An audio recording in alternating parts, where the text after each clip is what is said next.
Max Verstappen has delivered one of the most crucial performances of the 2025 Formula One season. Just when Red Bull Racing looked vulnerable and questions were swirling around their dominance, Verstappen responded in the most Verstappen way possible, by putting together a qualifying lap at Suzuka so precise, so aggressive, and so fast that it left the entire paddock stunned.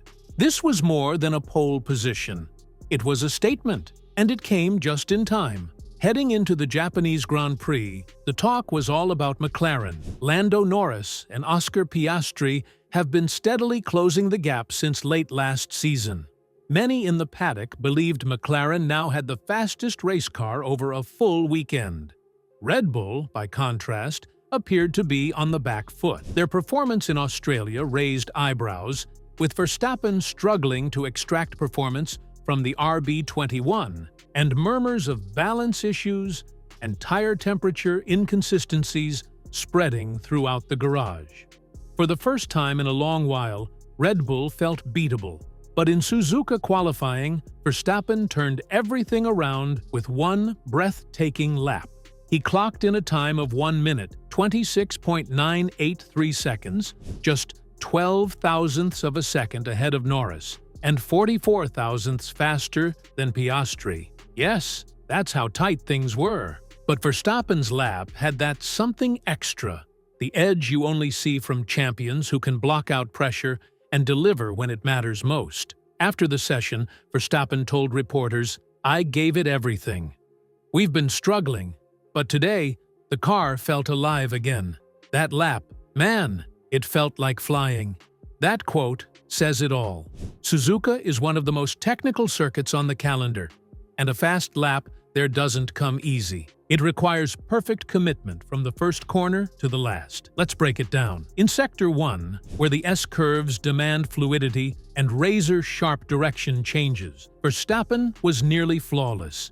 His steering input looked smoother than it had in weeks. He kept the car tight through Turn 3 and Turn 4 while carrying maximum speed. Most drivers lift slightly to keep the rear stable, but Verstappen didn't hesitate. He trusted the grip and stayed on the throttle longer than most would dare. Then came the Degner corners. Narrow, fast, and brutal if you get them wrong. Verstappen took them with precision, clipping the inside curbs without upsetting the car's balance.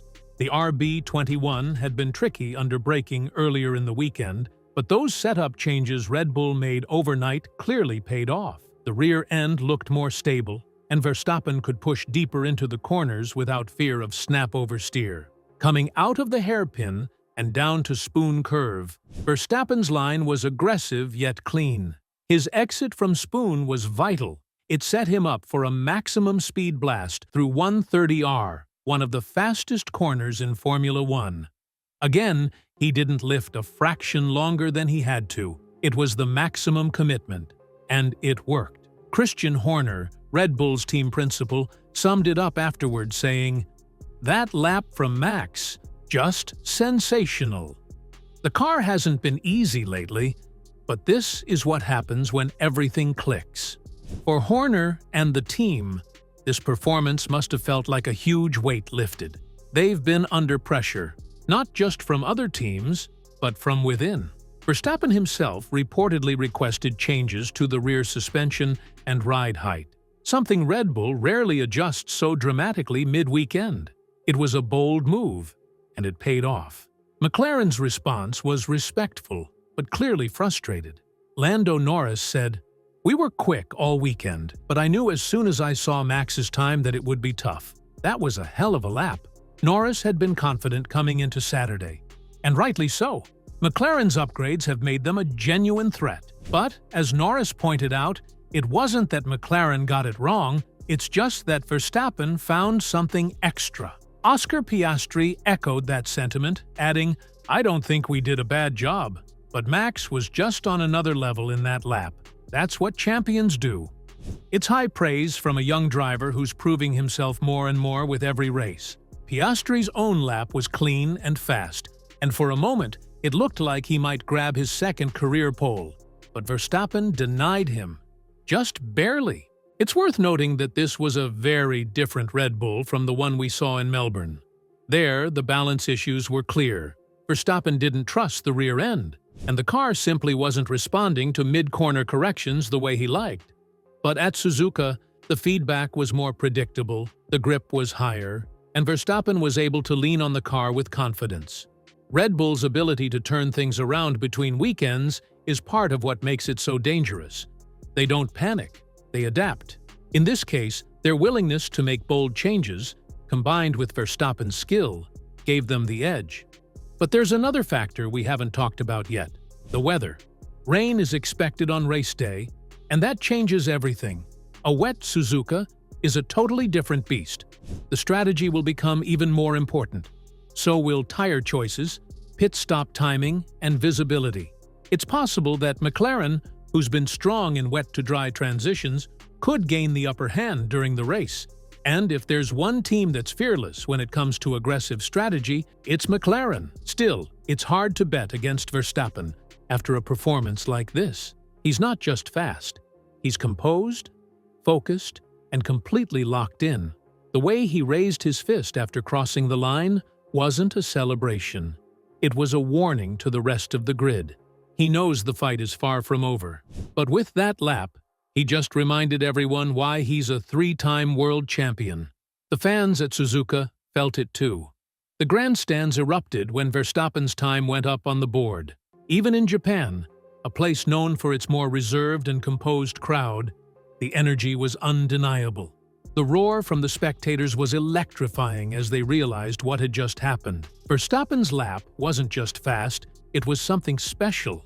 The entire paddock knew they had just witnessed a moment that would be remembered for years to come. The air was charged with excitement as Verstappen, with his trademark precision and focus, proved once again why he's the driver to beat in 2025. As we now turn our attention to race day, the big question is, can Max Verstappen convert this incredible pole position into a victory, especially with the weather forecast playing a role? Suzuka's unpredictable conditions make this race even more thrilling, and it could change the course of the battle between Verstappen and McLaren. We know McLaren has been exceptional in wet conditions, and their tire strategy could make all the difference on Sunday. Will Verstappen's Red Bull be able to hold up under pressure? The tension between these two teams is palpable, and Suzuka only made it clearer that the championship battle is far from over. McLaren's continued improvements, with both Norris and Piastri showing great form, add another layer to the drama. This race will be crucial in determining who has the edge as we move deeper into the season. Don't forget to subscribe for all the latest post-race analysis and F1 news. You won't want to miss what's next. Until then, stay sharp, stay fast, and we'll see you after the checkered flag.